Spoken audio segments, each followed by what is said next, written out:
నమస్కారం. ఈటీవీ న్యూస్కి స్వాగతం. ఆంధ్రప్రదేశ్ అసెంబ్లీ బడ్జెట్ సమావేశాలు ఈ నెల 24 నుంచి జరగనున్నాయి. మొదటి రోజున ఉభయ సభలను ఉద్దేశించి గవర్నర్ ప్రసంగిస్తారు. ఈ నెల 28న 2025-26 ఆర్థిక సంవత్సరానికి ఆంధ్రప్రదేశ్ బడ్జెట్ను సభకు సమర్పించనున్నారు. మొత్తం 15 పని దినాలు సమావేశాలు నిర్వహించాలనే ఆలోచనలో ప్రభుత్వం ఉంది. మొదటి రోజు బీఏసీ తర్వాత సభ ఎన్ని రోజులు జరపాలనే అంశంపై నిర్ణయం తీసుకోనున్నారు. అసెంబ్లీ సమావేశాలకు మంత్రులు పూర్తిస్థాయి సబ్జెక్టుతో హాజరు కావాలని ఆదేశాలు జారీ చేశారు. అసాధారణ వేగవంతమైన పనితీరు చూపితే తప్ప ఏపీ పునర్నిర్మాణ ఫలితాలను ప్రజలకు చూపలేమని ముఖ్యమంత్రి చంద్రబాబు అన్నారు. అంతా కలిసి పనిచేసినప్పుడే ఉత్తమ ఫలితాలు సాధించగలమని చెప్పారు.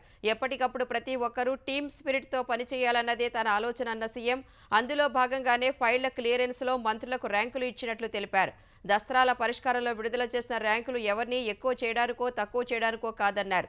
ఎవరు ఏ స్థానంలో ఉన్నారనేది చెప్పడం ద్వారా పోటీతత్వాన్ని పెంచాలన్నదే తన ఉద్దేశమని చంద్రబాబు వివరించారు.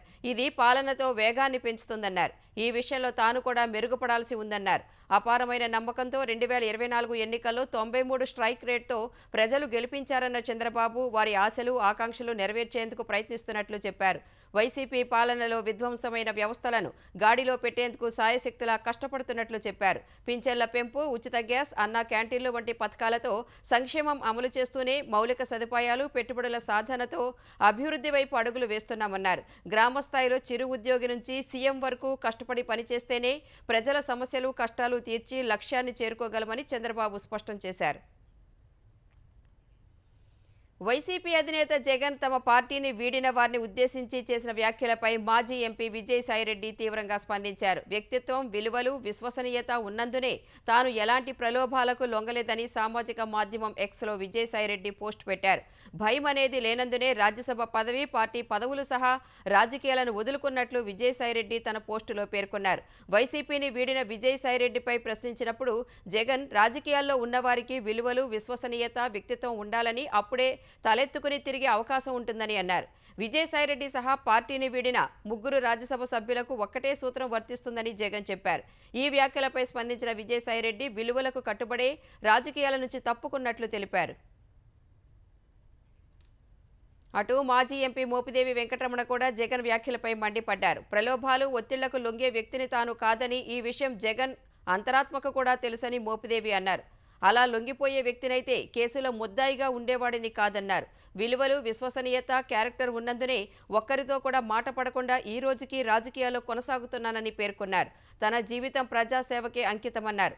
40 ఏళ్ల రాజకీయ ప్రయాణంలో తాను సంపాదించిన ఆస్తి, విలువలు, విధేయత, విశ్వసనీయతే అని మోపిదేవి తెలిపారు. ఆంధ్రప్రదేశ్లో 5 ఏళ్లు విధ్వంసం చేసిన జగనే విధ్వంసం గురించి మాట్లాడటం ఈ దశాబ్దపు విడ్డూరమని జలవనరుల శాఖ మంత్రి నిమ్మల రామానాయుడు విమర్శించారు. జగన్ నిర్లక్ష్యానికి పోలవరం ప్రాజెక్టు ప్రశ్నార్థకమైందని, డయాఫ్రామ్ వాల్ కొట్టుకుపోయిందని ఆరోపించారు. ఫలితంగా మరో డయాఫ్రామ్ వాల్ నిర్మించాలంటే 1000 కోట్లు ఖర్చు చేయాల్సి వస్తోందని మంత్రి తెలిపారు. ప్రజలకు మేలు చేస్తున్న కూటమి పాలనపై విమర్శలు మానుకొని ఘోర పరాజయానికి, రాజకీయ పతనానికి కారణాలు విశ్లేషించుకోవాలని జగన్కు నిమ్మల హితవు పలికారు. ఢిల్లీ పర్యటనలో ఉన్న కాంగ్రెస్ తెలంగాణ ముఖ్య నేతలతో ఏఐసీసీ ప్రధాన కార్యదర్శి కేసీ వేణుగోపాల్ మంత్రివర్గ విస్తరణ సహా టీపీసీసీ కార్యవర్గ కూర్పుపై చర్చలు జరిపారు.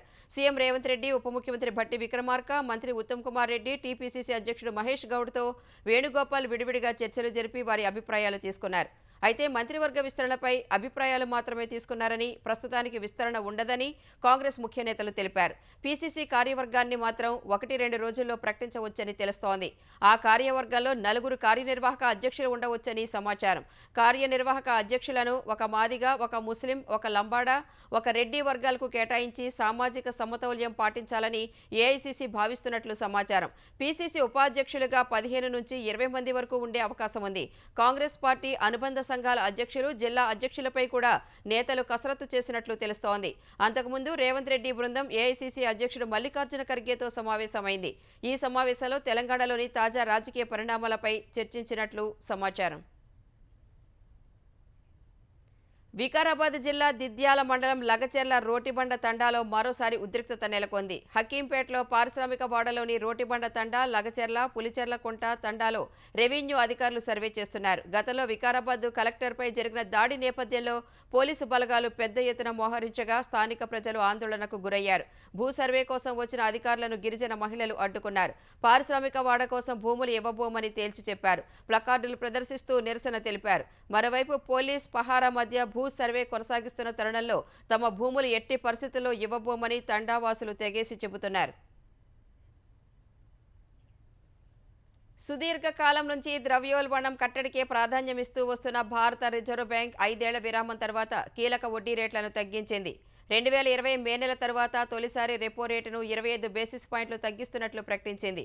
ఈ మేరకు ద్రవ్య పరపతి విధాన కమిటీ నిర్ణయాలను వెల్లడించిన RBI governor Sanjay Malhotra repo రేటును 6.50% నుంచి 6.25%కి తగ్గిస్తున్నట్లు తెలిపారు. చివరిసారి కోవిడ్ పరిణామాలతో 2020లో రెపో రేటును 40 బేసిస్ పాయింట్లు తగ్గించిన ఆర్బీఐ 2 ఏళ్ల తర్వాత తొలిసారి వడ్డీ రేట్లను సవరించింది.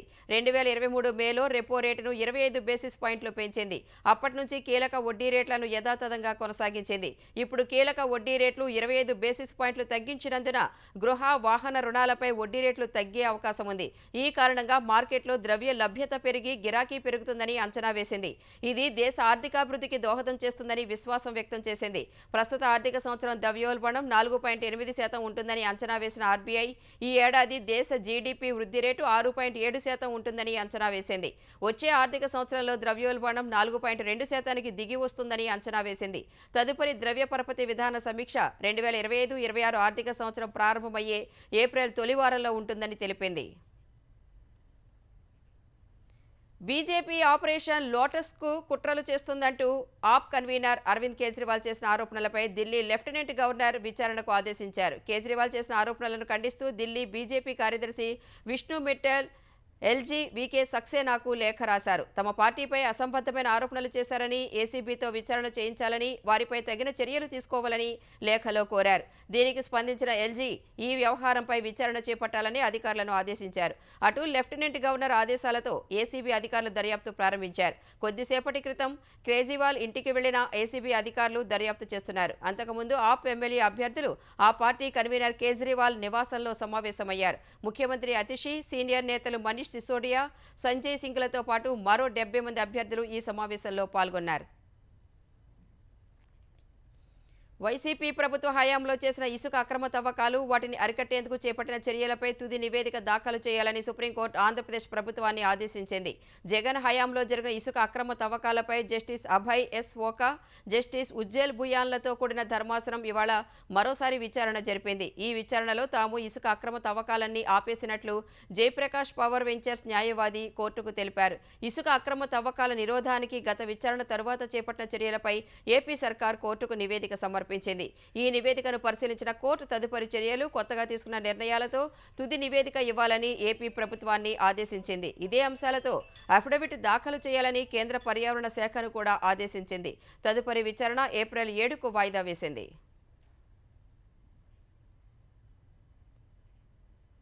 ప్రధానమంత్రి ఆదర్శ గ్రామ్ పథకం కింద ఏపీలో ఎంపిక చేసిన 526 గ్రామాల్లో అభివృద్ధి పనులకు 110 కోట్లు విడుదల చేయాలని కేంద్ర మంత్రి వీరేంద్ర కుమార్కు మంత్రి డోలా బాలవీరాంజనేయ స్వామి విజ్ఞప్తి చేశారు.